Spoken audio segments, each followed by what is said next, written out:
জেলায় জেলায় সংকট সমস্যা, তা থেকে উত্তরণের চ্যালেঞ্জ আর সম্ভাবনার কথা তুলে ধরতে চলছে ডিবিসি এক্সপ্রেস। বিশেষ এই আয়োজনে মতামত থাকছে তৃণমূল থেকে শুরু করে নীতি নির্ধারকদের।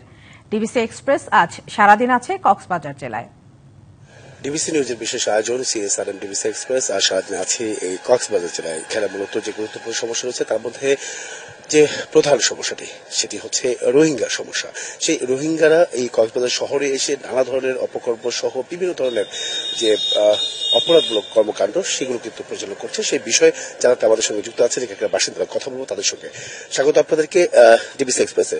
শুরুতে আপনার কাছে একটু যেতে চাই, এই যে রোহিঙ্গাদের আসাতে জেলা সদরে বা শহরে আসাতে কতটা সমস্যা বিড়ম্বনা পড়তে হচ্ছে এখানকার বাসিন্দাদের? সরকারের যে শহরকে যে সুন্দরভাবে পরিচালনা করা, এটারও একটা অবনতি হয়েছে সম্প্রতি, এটা ঠিকভাবে চলছে না।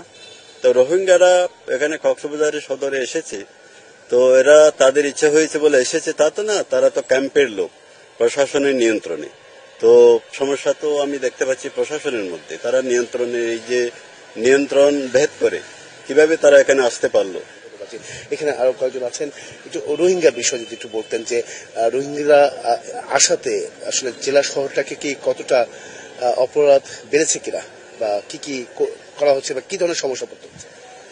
আপনার এই রোহিঙ্গা আসার কারণে প্রথম যে অপরাধটা সবচেয়ে বেশি সংঘটিত হয়েছে সেটা হচ্ছে বন বিভাগের উপরে।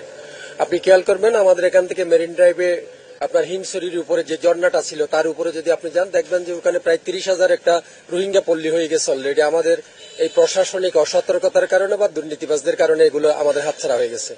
সেকেন্ডলি আপনি দেখবেন এখানে সমুদ্র সৈকতে দেখবেন অসংখ্য রোহিঙ্গা, যারা অপরাধের সাথে সবচেয়ে বড় অপরাধগুলো হচ্ছে এদের পেছনে তাদের হাত রয়েছে। এছাড়াও আপনি দেখবেন উখিয়া টেকনাফ, বিশেষ করে উখিয়া টেকনাফ যেখানে রোহিঙ্গা অধ্যুষিত এলাকায়, সেখানে দেখবেন আপনার সন্ধ্যা 7টার পরে আইন শৃঙ্খলা রক্ষাকারী বাহিনী বলতেই রাস্তায় নেই। অবশ্যই। এছাড়া আইন শৃঙ্খলা বাহিনী কি ধরনের পদক্ষেপ নেওয়া উচিত এই অপরাধীদের?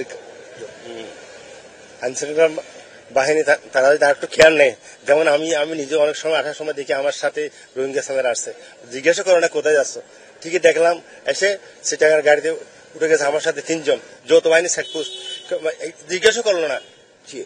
তাদের কর্মসংস্থানের ব্যবস্থা করা প্রয়োজন কিনা?